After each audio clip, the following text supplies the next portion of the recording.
नमस्कार, संघर्ष वृत्तवाहिनीमध्ये आपलं स्वागत। घेऊया ठाणे आणि आसपासच्या परिसरामधील घडणाऱ्या महत्त्वाच्या घडामोडींचा आढावा। ठाणे महापालिका क्षेत्रात यंदा गणेश मूर्ती विसर्जन करण्यासाठी 6 फिरत्या विसर्जन व्यवस्थांची व्यवस्था करण्यात आली आहे। या महापालिका आयुक्त सौरभ राव यांच्या संकल्पनेतून व्यवस्था तयार झाली असून त्याचे लोकार्पण सौरभ राव यांच्या हस्ते महापालिका मुख्यालयाच्या प्रांगणामध्ये करण्यात आले। विसर्जनाची व्यवस्था असलेला हा ट्रक ठरलेल्या वेळी वेगवेगळ्या ठिकाणी फिरणार आहे। त्या ट्रकवरील टाकीत गणेश मूर्तींचं विसर्जन करता येणार आहे। कृत्रिम तलाव, टाकी व्यवस्था याप्रमाणेच महापालिकेने यंदा फिरत्या विसर्जन व्यवस्थेचा प्रयोग केला आहे। सध्या 4 प्रभाग समितींमध्ये वेळापत्रकानुसार हे ट्रक फिरणार आहेत। गणेश भक्तांनी या सुविधेचा लाभ घ्यावा असं आवाहन आयुक्त सौरभ राव यांनी लोकार्पण प्रसंगी केले। यावेळी अतिरिक्त आयुक्त प्रशांत रोडे, उपायुक्त जी गोदेपुरे, उपायुक्त मीनल पालांडे, मुख्य पर्यावरण अधिकारी मनीषा प्रधान, आरोग्य अधिकारी डॉक्टर राणी शिंदे इत्यादी उपस्थित होत्या। महापालिका आयुक्त सौरभ राव यांच्या निर्देशानुसार ठाणे महानगरपालिका क्षेत्रात बांधकाम विभाग, पर्यावरण विभाग आणि घनकचरा विभाग यांनी विसर्जन व्यवस्थेचं नियोजन केलं आहे। त्यामध्ये 9 विसर्जन घाट, 15 कृत्रिम तलाव, 10 मूर्ती स्वीकृती केंद्र आणि 49 ठिकाणी टाकी विसर्जन व्यवस्था आणि 6 फिरत्या व्यवस्था यांचा समावेश आहे। महाराष्ट्रातील भगिनींना आधार देणारी राज्य शासनाची मुख्यमंत्री माझी लाडकी बहीण योजना। या योजनेअंतर्गत अल्प उत्पन्न गटातील 21 ते 65 वयोगटाच्या भगिनींना मिळणार दरमहा 1500 रुपयांची मदत। अर्ज करण्यासाठी 31 ऑगस्ट 2024 पर्यंत मुदतवाढ। कुटुंबाचं वार्षिक उत्पन्न 2.5 लाख रुपयांपेक्षा कमी असलेल्या महिला पात्र। कुटुंबाकडे पिवळं किंवा केशरी रेशन कार्ड असल्यास उत्पन्नाचा दाखला आवश्यक नाही। पांढरं रेशन कार्ड असेल किंवा रेशन कार्ड नसेल तर कुटुंबाचं वार्षिक उत्पन्न 2.5 लाखांपेक्षा कमी असल्याचा दाखला आवश्यक। योजनेसाठीचा ऑनलाईन अर्ज नारी शक्ती दूत ॲपवरून किंवा पोर्टलवर भरता येईल। ज्या भगिनींना ऑनलाईन अर्ज भरता येत नसेल त्यांच्यासाठी अंगणवाडी, ग्रामपंचायत, वॉर्ड ऑफिस, सेतू सुविधा केंद्रामध्ये किंवा आशाताई बचत गटाच्या CRP यांची मदत उपलब्ध। आता आपल्याला अभिमानाने म्हणता येईल, सुखी आणि सुरक्षित आहे माझी लाडकी बहीण।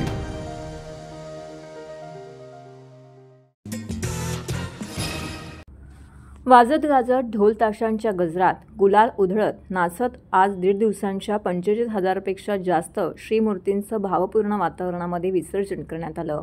ठाणे जिल्ह्यातील ठाणे, नवी मुंबई, कल्याण, भिवंडी, डोंबिवली, अंबरनाथ आणि उल्हासनगर या भागात तसेच ठाणे ग्रामीण पोलीस ठाण्याच्या हद्दीत 1.5 दिवसांच्या गणपती बाप्पाचं काल आगमन झालं होतं।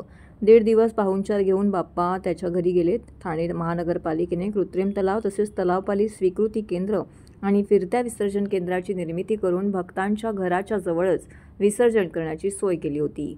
तलावपाली, उपवन, रायलादेवी तसेच घोडबंदर मार्गावरील गायमुख, कोलशेत पूर्व ठाण्यातील चेंदणी कोळीवाडा या विसर्जन घाटावरती भक्त बाप्पाला निरोप देत असल्याचं चित्र सर्वत्र दिसत होतं। ठाणे पोलीस आयुक्तालय परिसरात सार्वजनिक 7 आणि घरगुती 42,000 गणरायांचं विसर्जन करण्यात आले। यावेळी पोलिसांनी चोख बंदोबस्त ठेवला होता। महापालिका प्रशासनाने भक्तांसाठी चांगली सोय केली होती। पोलिसांच्या मदतीला होमगार्ड आणि महाविद्यालयातील विद्यार्थी मदतीला होते। रात्री उशिरापर्यंत बाप्पाचं विसर्जन सुरू होतं। विसर्जनादरम्यान कोणताही अनुचित प्रकार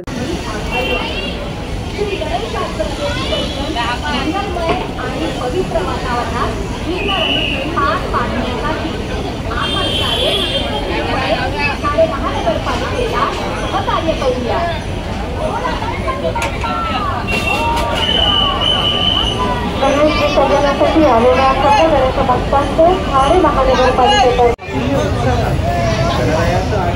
आणि त्यानंतर पूजन करून आता श्रीच्या विसर्जनासाठी आलेल्या सर्व गणेश भक्तांचे ठाणे महानगरपालिकेतर्फे हार्दिक स्वागत। गणपती बाप्पा आपली गणेश मूर्ती या स्वयंसेवकांच्या हाती सुपूर्द करण्यासाठी आपण श्री गणेशाची आरती करतो। श्री गणेशाची ही आरती झाल्यानंतर मूर्ती विसर्जनासाठी स्वयंसेवकांकडे स्वागत करण्यापूर्वी आरती स्थान स्वच्छ राहील याची आपण सारे खबरदारी घेऊया। आपल्यानंतर या ठिकाणी गणेश मूर्ती घेऊन आलेल्या गणेश भक्तांना मूर्ती विसर्जनापूर्वीची आरती करण्यासाठी हे आरती स्थान मोकळं आणि स्वच्छ राहावं याची खबरदारी घेणं हे आपलं कर्तव्य। आपण सारे खबरदारी घेऊया। विसर्जनासाठी आपल्या सोबत आता हरवू शकतात। तसंच इथं आलेल्या सर्व माता भगिनींनाही विनंती आहे की आपल्या अंगावरील दागदागिने तसंच सोबत असलेली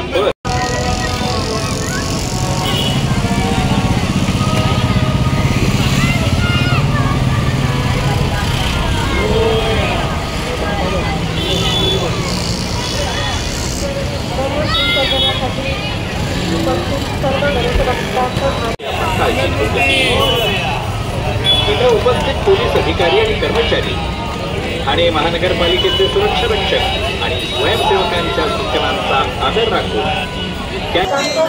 गणपतीचा जय जयकार.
पॉज कर पॉज.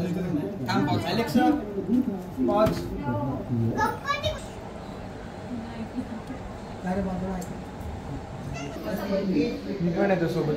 गणपती बाप्पा मोरया. मंगलमूर्ती मोरया. बाप्पा बाप्पा मोरया. 1 2 3 4 गणपतीचा जय जयकार. 1 2 3.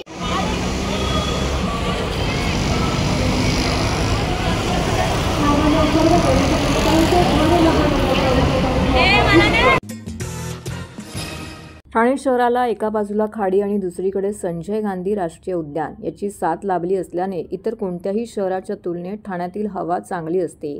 मात्र ही हवा सर्व काळात उत्तम राहावी यासाठी हवा गुणवत्ता व्यवस्थापन यंत्रणा या नवीन ऑनलाईन साधनाचा नक्कीच उपयोग होईल, असं प्रतिपादन ठाणे महानगरपालिकेचे आयुक्त सौरभ राव यांनी केले. उष्णता कृती आराखडा आणि नागरी पूर व्यवस्थापन नियोजन या 2 कृती आराखड्यानंतर ठाणे शहरासाठी हवेची गुणवत्ता तपासून त्यात आवश्यक ते बदल सुचवणाऱ्या नवीन यंत्रणेची मोलाची भर पडली आहे.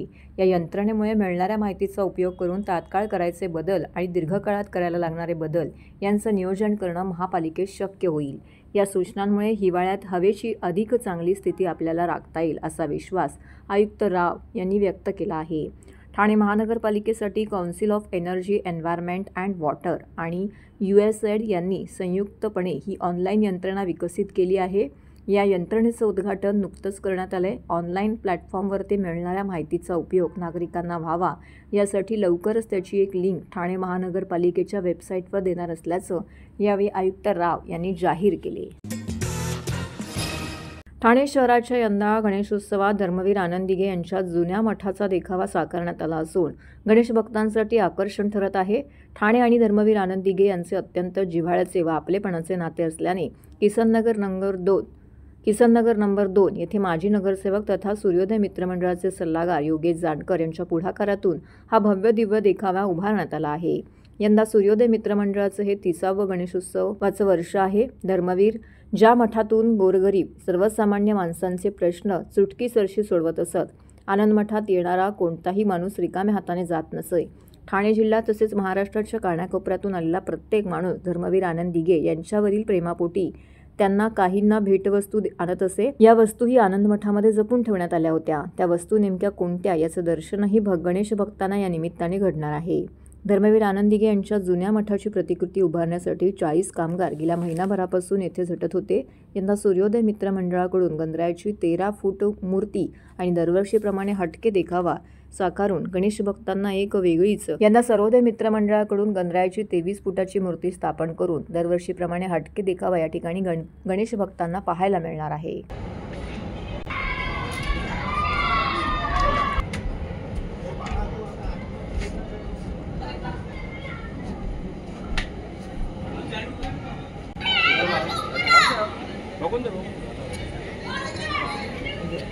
पहिलं आम्ही सगळे भाग्यवान मानतो की धर्मवीर आनंद दिघे साहेबांची, धर्मवीर आनंद दिघे साहेब बोललो तर टेंबी नाका बोललो तर आनंद आश्रम, आणि याची कलाकृती साकारण्याचं भाग्य आम्हाला भेटलं. आपण बघितलं की धर्मवीर आनंद दिघे साहेबांचं ठाणाच नाही तर महाराष्ट्र नाही तर पूर्ण जगभर त्यांचं नाव घेतलं जातं. आणि दिघे साहेब बोललं तर एक भावनिक विषय आणि आमच्या ठाणेकरांचा 100% भावनिक विषय आहे आपल्या. आणि किसननगरमध्ये जिथून धर्मवीर आनंद दिघे साहेबांचे चेले आणि एकनाथ शिंदे साहेब, महाराष्ट्राचे मुख्यमंत्री एकनाथ शिंदे साहेब, तिथून त्यांचा उगम झाला. आणि किसननगरमध्ये त्यांनी जे पहिलं कार्य चालू केलं शिंदे साहेब, त्याच किसननगरमध्ये धर्मवीर आनंद दिघे साहेबांची कलाकृती साकारण्याचा जो मान भेटला आणि जे आम्ही आमच्या मंडळाने आणि आम्ही सर्वांनी मिळून जे चांगल्या प्रकारे एक अनाथ आश्रम करण्याचा मी प्रयत्न केलेला आहे. आणि साहजिकच आहे, उद्यापासून गणेशोत्सव चालू होत आहेत. सर्वांना सर्वप्रथम त्याच्या शुभेच्छा देतो.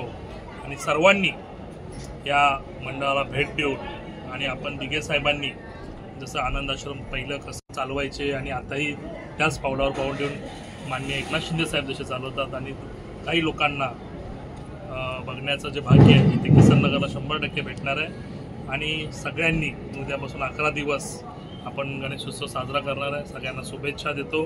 आणि येत्या 10 तारखेला धर्मवीर 2चे सर्व कलाकार, सर्व कास्टिंग, सर्व तेही येत आहेत. त्यांनाही उत्सुकता आहे की हा सेट कसा मारलेला आहे.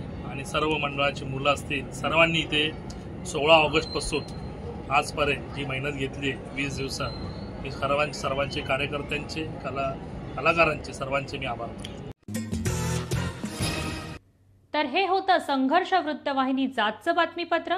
उद्या पुन्हा भेटू याच वेळी याच ठिकाणी ताज्या घडामोडींसह. तोपर्यंत नमस्कार.